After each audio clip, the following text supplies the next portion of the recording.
Vai ir kaut kāda nozīme tam, ka viņš ir šūts šeit Latvijā? Vai jūs liekat to klāt specifiski? Protams, Latvijā, piemēram, austrumos, nozīmē kvalitāti. Un, ja mēs esam ļoti kvalitatīvs produkts, jā, tad mēs varam pateikt, ka mēs esam ražoti Latvijā. Bet ne Čehijā vai Francijā, vai ne? Tur tas nekas nav. Vai Francijā viņam vienalga, kur ir ražots. Galvenais, lai kvalitāte būtu laba, arī modelis būtu interesantas, un viņam vienalga, kur tas ir ražots. Mēs labi izskatāmies Rietumu Eiropas tirgu, tāpēc, ka mums ir ļoti laba kvalitāte, augsts kvalitātes līmenis, kā arī, protams, mums ir zemāka cena.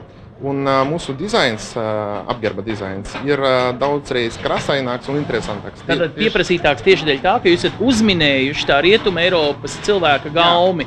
Jā, tieši tā, varam arī tā teikt. Jā. Mūsu krasu izjūta ir ļoti līdzīga, bet ne gluži tāda pati. Mēs esam tādi interesanti, un tāpēc mēs arī... Cik ilgi var noturēties ar vārdu interesanti tirgū? Vēl pēc 5 gadiem varbūt jūs vairs nebūsiet interesanti. Pēc 5 gadiem tas būs Vaides stils.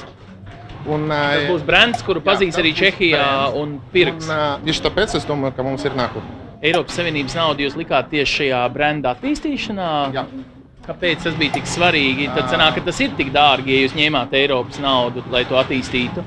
Mēs izmantojam Eiropas naudu, lai attīstītu brendu kā arī rietumos, tā arī austrumos.